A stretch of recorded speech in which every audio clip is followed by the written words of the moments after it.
જલારામ બાપા પર વિવાદાસ્પદ નિવેદન અને સ્વામીના અશ્લીલ વિડીયો બહાર આવવાના મામલે શ્રી સ્વામિનારાયણ સૈદ્ધાંતિક હિત રક્ષક સમિતિ દ્વારા વિરોધ પ્રદર્શન કરવામાં આવ્યું હતું। મોટી સંખ્યામાં લોકો બેનરો અને વિવાદાસ્પદ ફોટો લઈને વિરોધ નોંધાવ્યો હતો। જલારામ બાપા પર વિવાદાસ્પદ નિવેદન અને સ્વામીના અશ્લીલ વિડીયોના મામલે શ્રી સ્વામિનારાયણ સૈદ્ધાંતિક હિત રક્ષક સમિતિ દ્વારા વિરોધ પ્રદર્શન કરવામાં આવ્યું।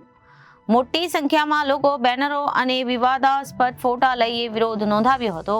આવા બાવાની સંપ્રદાયમાં કોઈ જરૂર નથી અને આવા બાવાઓને હાંકી કાઢવા માંગ કરવામાં આવી હતી।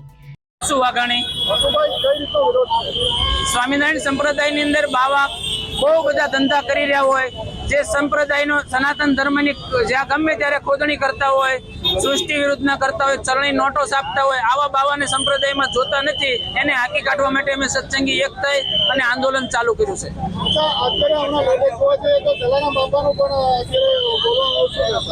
જલારામ બાપાનો લેટેસ્ટ મુદ્દો છે અને તેમજ હમણાં 2 અઠવાડિયા પહેલા એક સૃષ્ટિ વિરુદ્ધનું 75 વર્ષના વિશ્વ જીવને સૃષ્ટિ વિરુદ્ધનું કાર્ય બાળક પાસે કરાવે છે, જે 500 રૂપિયા દઈને આવા કાર્ય કરે।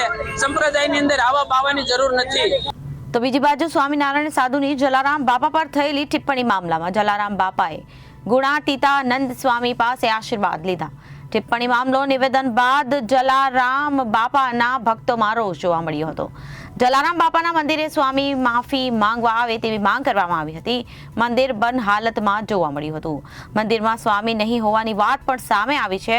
સ્વામિનારાયણ સંપ્રદાયના જ્ઞાન પ્રકાશે 24 કલાકનો અલ્ટિમેટમ રઘુવંશી લોહાણા સમાજમાં ભારે આક્રોશ જોવા મળ્યો હતો। આજે વીરપુર બંધ વાળી રહ્યું છે અને ત્યારે સુરત રઘુવંશી સમાજના વિવિધ અગ્રણીઓના નિવેદનો પણ સામે આવ્યા હતા।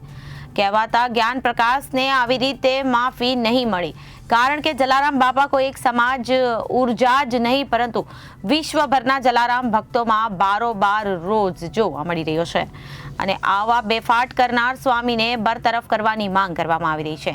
સાથે સ્વામીઓના પાપ લીલાના અનેક વિડીયો અને બાળકોને પણ બક્ષતા નથી। આવા સ્વામીને વિરોધ કડકાઈથી કાર્યવાહી કરવાની માંગ કરવામાં આવી રહી છે।